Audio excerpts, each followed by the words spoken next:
خذ العفو وأمر بالعرف وأعرض عن الجاهلين وإما ينزغنك من الشيطان نزغ فاستعذ بالله إنه سميع عليم. Masalah jahiliyah ke-14, menyatakan batilnya sesuatu dengan alasan bahwa mereka lah yang lebih pantas untuk mengikuti, seandainya ia benar. Menyatakan batilnya sesuatu seandainya ia benar, maksudnya seandainya ia apa?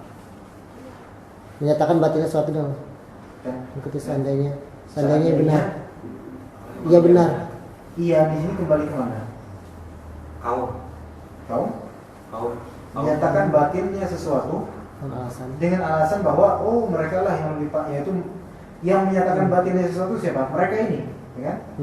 Kaum jahiliyah ini, musyrikin menyatakan batilnya sesuatu dengan alasan bahwa mereka lah yang lebih pantas untuk mengikuti sesuatu itu seandainya sesuatu itu benar. Paham nggak? Paham maksud sini? Jadi di antara kaum jahiliyah, kaum musyrikin menyatakan batilnya suatu hal, ini batil nih. Alasannya apa? Kalau misalnya ini benar, pasti ya kita udah ikutin itu. Oh iya, Gitu loh. Sama semakna dan lakukan khairan semakna ilaih. Itu nanti adanya di surat Al-Ahqaf. Oh iya. Paham nggak? Iya. Misalnya orang-orang musyrikin jahiliyah atau misalnya orang yang memegang tradisi semata, padahal syirik, kufur dan semacamnya. Ya. Itu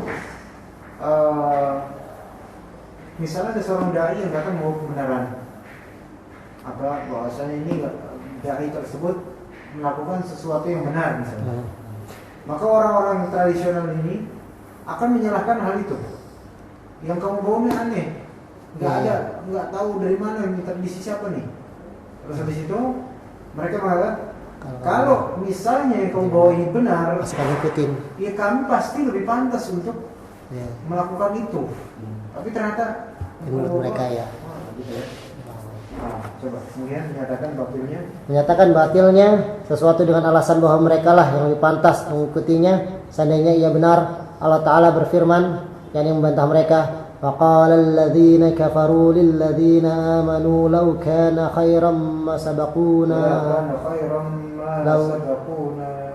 law kana khairan ma sabaquna ilaih wa idh lam yahtadu bihi fasayaquluna hadza ifkun qadir wa idh lam yahtadu bihi fasayaquluna hadza ifkun qadir. Dan orang-orang kafir berkata kepada orang-orang yang beriman, kalau sekiranya dia, yakni Al-Quran, adalah sesuatu yang baik, tentulah mereka tiada mendahului kami yang beriman kepadanya. Dan karena mereka tidak mendapat petunjuk dengannya, maka mereka berkata, ini adalah dusta yang lama. Surat Al-Kahf ayat 11. Dan sebelum ini Allah Ta'ala juga berfirman, qul ara'aytum in kana min indillahi wa kafartum bihi wa shahida syahidun min bani Israila ala mithlihi fa amana wastakbartum innallaha la yahdil qaumadh dhalimin. Katakanlah, terangkanlah kepadaku, bagaimanakah pendapatmu jika Al-Quran itu datang dari sisi Allah, padahal kamu mengingkarinya, dan seorang saksi dari Bani Israel mengakui kebenaran yang serupa dengan yang disebut dalam Al-Quran, lalu dia beriman, sedang kamu menyombongkan diri. Sesungguhnya Allah tiada memberi petunjuk kepada orang-orang yang zalim. Surat Al-Kahf ayat 10. Katakanlah, terangkan baru gimana nih. Jadi Nabi SAW menantang.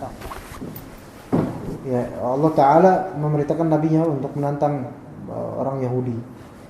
Gimana kan ketika itu orang Yahudi sudah diperlihatkan Al-Quran, ya, dan sudah diberitahu ini Al-Quran dari sisi Allah, dan mereka sebenarnya sudah tahu, tapi mereka mengingkarinya. Padahal kamu mengingkarinya, dan seorang saksi dari Bani Israel mengakui kebenaran yang serupa, yaitu adalah bernama Abdullah bin Salam. Abdullah bin Salam tadinya seorang Yahudi dari Madinah, dan bahkan Abdullah bin Salam ini ulamanya Yahudi. Setelah datang Rasulullah ke Madinah, maka Abdullah bin Salam pun bergegas untuk menemui Rasulullah SAW. Kemudian beriman langsung. Bahkan Abdullah bin Salam mengatakan kepada Rasul, "Ya Rasulullah, aku tidak melihat wajahmu wajah pembohong sama sekali."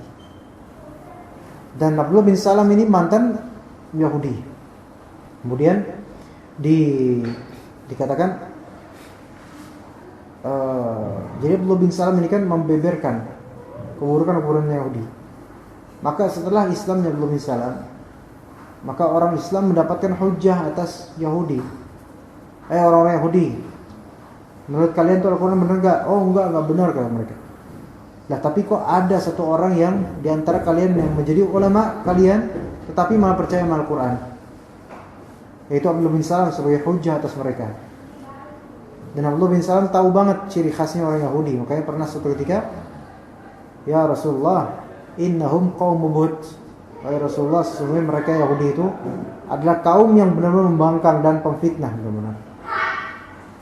Sombong, membangkang. Maka alhamdulillah Abdullah bin Salam kemudian masuk Islam karena mengerti keburukan agama Yahudi dan kebenaran agama Islam. Jadi keberadaan Abdullah bin Salam ini sebagai pembela Islam di atas orang-orang Yahudi. Wallahu ta'ala alam. Kita cukupkan sampai sini. Wallahu ta'ala.